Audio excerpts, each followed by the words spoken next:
Hello दोस्तों, स्वागत है आपका रित्याज एम्पायर में। दोस्तों, हम लोग यूजीसी नेट जेआरएफ के प्रश्न पत्र 1 के chapter wise previous year questions cover कर रहे हैं। यानी कि पूरी 10 यूनिट के हम लोग जितने भी इम्पॉर्टेंट चैप्टर्स हैं जिनसे अभी तक यूजीसी ने क्वेश्चंस पूछे हैं, वो सारे क्वेश्चंस हम लोग एक एक करके सारे क्वेश्चंस कवर करेंगे दोस्तों, व्याख्या सहित। और फिलहाल जो हमारा टॉपिक चल रहा है दोस्तों, वो चल रहा है इन्वायरमेंट। यानी इन्वायरमेंट से रिलेटेड जितने भी टॉपिक्स से आज तक क्वेश्चन पूछे गए हैं, वो सारे क्वेश्चंस हम लोग एक एक करके कवर कर रहे हैं। तो दोस्तों, अगर आप लोग ये वीडियो पहली बार देख रहे हैं तो आप लोग इसकी प्लेलिस्ट में जाके स्टार्टिंग से सारी वीडियोस कवर कर सकते हैं। चलिए स्टार्ट करते हैं हमारा आज का टॉपिक। दोस्तों, हमारा आज का टॉपिक है अंतर्राष्ट्रीय सौर संधि। इसका पहला क्वेश्चन, अंतर्राष्ट्रीय सौर गठबंधन का मुख्यालय किस देश में स्थित है? तो दोस्तों, इसका बी ऑप्शन सही हो जाएगा, भारत में। अंतर्राष्ट्रीय और गठबंधन संधि आधारित एक अंतर सरकारी संगठन है जिसका प्राथमिक कार्य वित्त पोषण एवं प्रौद्योगिकी की लागत को कम करके सौर विकास को उत्प्रेरित करना है। और दोस्तों, इस शुरुआत वर्ष 2015 में हुई थी तथा इसका मुख्यालय भारत के हरियाणा राज्य के गुरुग्राम जिले में स्थित है। हमारा अगला क्वेश्चन है, अंतर्राष्ट्रीय सौर साहचर्य या संधि का दर्शन अभिकथन है। तो दोस्तों, इसका सही ऑप्शन बी हो जाएगा, हम एक साथ मिलकर सूरज को और चमकीला बनाएं। चलिए इसकी व्याख्या समझ लेते हैं दोस्तों। अंतर्राष्ट्रीय सौर गठबंधन एक संधि आधारित अंतर्राष्ट्रीय अंतर सरकारी संगठन है। इसका उद्देश्य इसमें सम्मिलित देशों के विशेष ऊर्जा जरूरतों को पूरा करने के लिए वैकल्पिक ऊर्जा के साधन के रूप में सौर ऊर्जा के उपयोग को आगे बढ़ाना है तथा जीवाश्म ईंधन पर ऊर्जा की निर्भरता को कम करना है। अंतर्राष्ट्रीय सौर साहचर्य का दर्शन अभिकथन है, हम एक साथ मिलकर सूरज को और चमकीला बनाएंगे। हमारा अगला क्वेश्चन है, अंतर्राष्ट्रीय सौर गठबंधन संधि यानी कि international solar alliance framework agreement लागू हुआ था। तो दोस्तों, इसका बी ऑप्शन सही हो जाएगा, 2017 में। चलिए इसकी व्याख्या समझ लेते हैं। सौर ऊर्जा समाधानों की तैनाती के माध्यम से जलवायु परिवर्तन के खिलाफ प्रयासों को संगठित करने के लिए भारत और फ्रांस द्वारा संयुक्त प्रयास के तौर पर वर्ष 2015 में अंतर्राष्ट्रीय सौर गठबंधन की अवधारणा दी गई।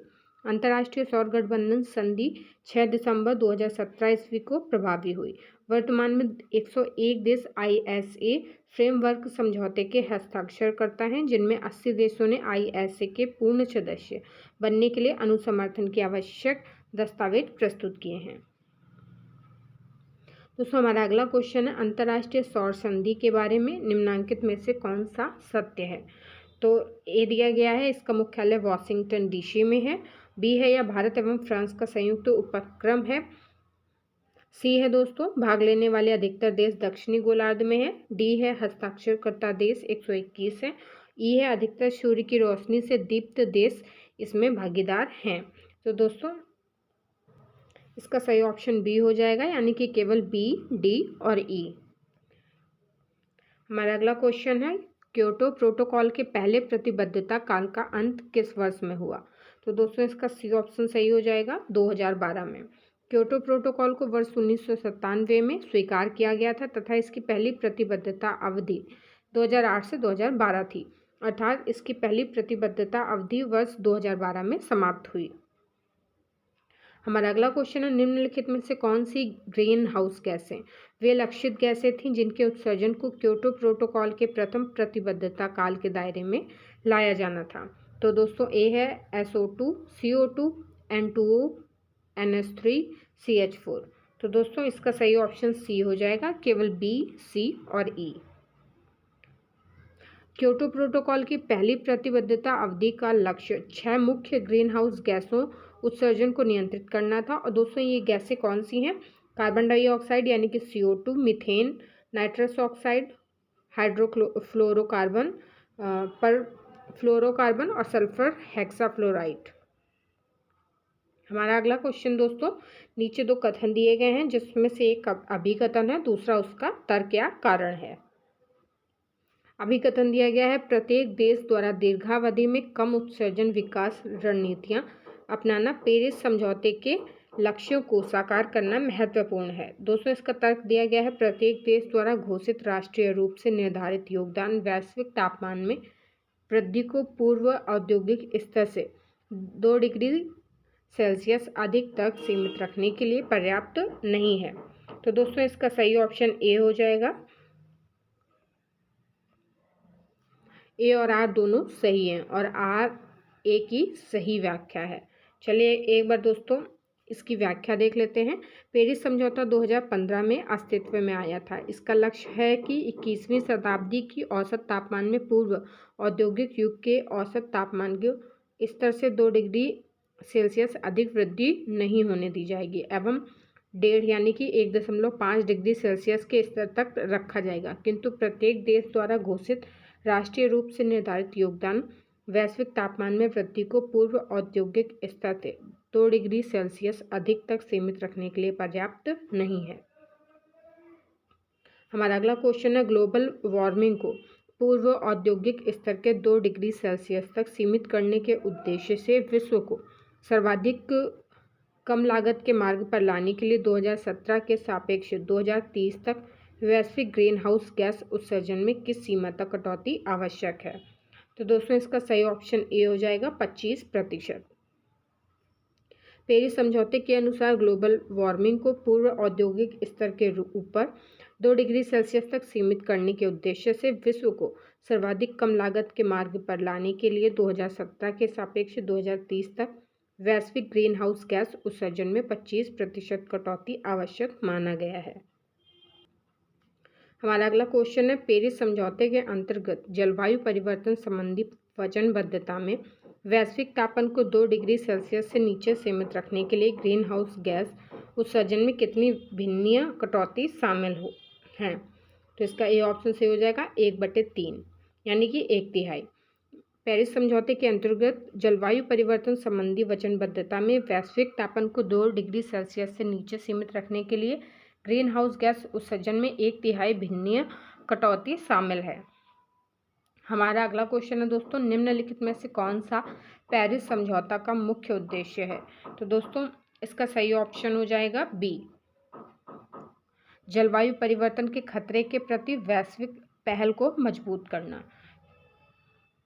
अगला क्वेश्चन है, पेरिस समझौते के अनुसार राष्ट्रीय रूप से निर्धारित अभिप्रेत अंशदान की पुनरीक्षा प्रत्येक वर्ष कितने वर्ष बाद की जाएगी? तो इसका सी ऑप्शन सी हो जाएगा 5 वर्ष के बाद।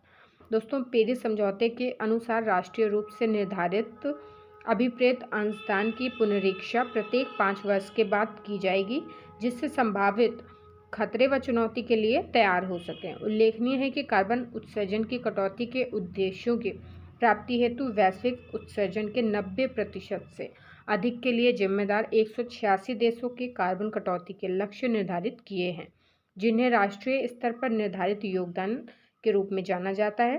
पेरिस समझौते में कार्बन उत्सर्जन की कटौती के लक्ष्यों की प्रगति की निगरानी, सत्यापन और रिपोर्टिंग हेतु अनिवार्य उपाय भी सुझाए गए हैं। हमारा अगला क्वेश्चन है दोस्तों, पेरिस समझौता का उद्देश्य इस शताब्दी में तापमान को पूर्व औद्योगिकरण स्तर से कितना डिग्री सेल्सियस ऊपर सीमित करना है? तो जैसा हम लोग ऊपर के क्वेश्चन में भी दोस्तों पढ़ चुके हैं, 2 डिग्री सेल्सियस।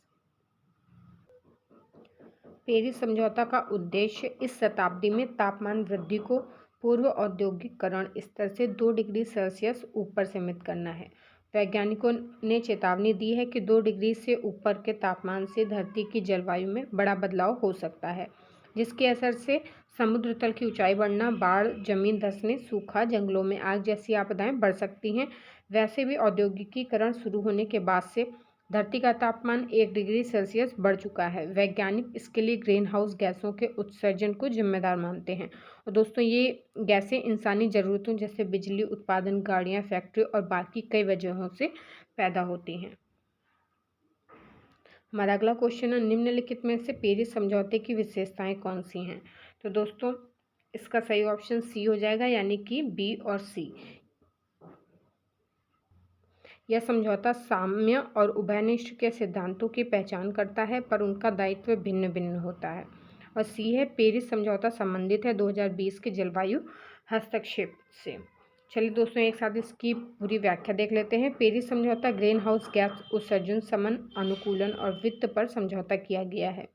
पेरिस में हुए 21वें सम्मेलन में 195 देशों ने 12 दिसंबर 2015 को आम सहमति से हस्ताक्षर किए थे। इसे 2020 से प्रारंभ किया जाएगा। इसमें यह निर्णय लिया गया था कि औद्योगिक युग से पहले की तुलना में 2100 तक ग्लोबल वार्मिंग को 2 डिग्री सेल्सियस नीचे सीमित किया जाएगा। हमारा अगला क्वेश्चन है, निम्नलिखित में से किस देश ने international solar alliance framework agreement पर हस्ताक्षर का अनुसमर्थन नहीं किया है? तो दोस्तों इसका डी ऑप्शन सही हो जाएगा, चीन या चाइना। अगला क्वेश्चन है दोस्तों, निम्नलिखित में से किसका सोलर सेल्स के निर्माण में सेमीकंडक्टर के रूप में उपयोग किया जाता है?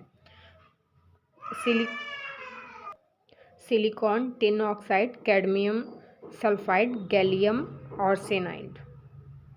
दोस्तों इसका डी ऑप्शन सही हो जाएगा, यानी कि 1, 2, 3 और 4 चारों सही हो जाएंगे। चलिए हम अगला क्वेश्चन देख लेते हैं। किस देश में हाल ही में हाइड्रोफ्लोरोकार्बन्स को चरणबद्ध तरीके से समाप्त करने संबंधी अंतर्राष्ट्रीय करार पर हस्ताक्षर किए गए? तो दोस्तों इसका सही ऑप्शन ये हो जाएगा, रवांडा।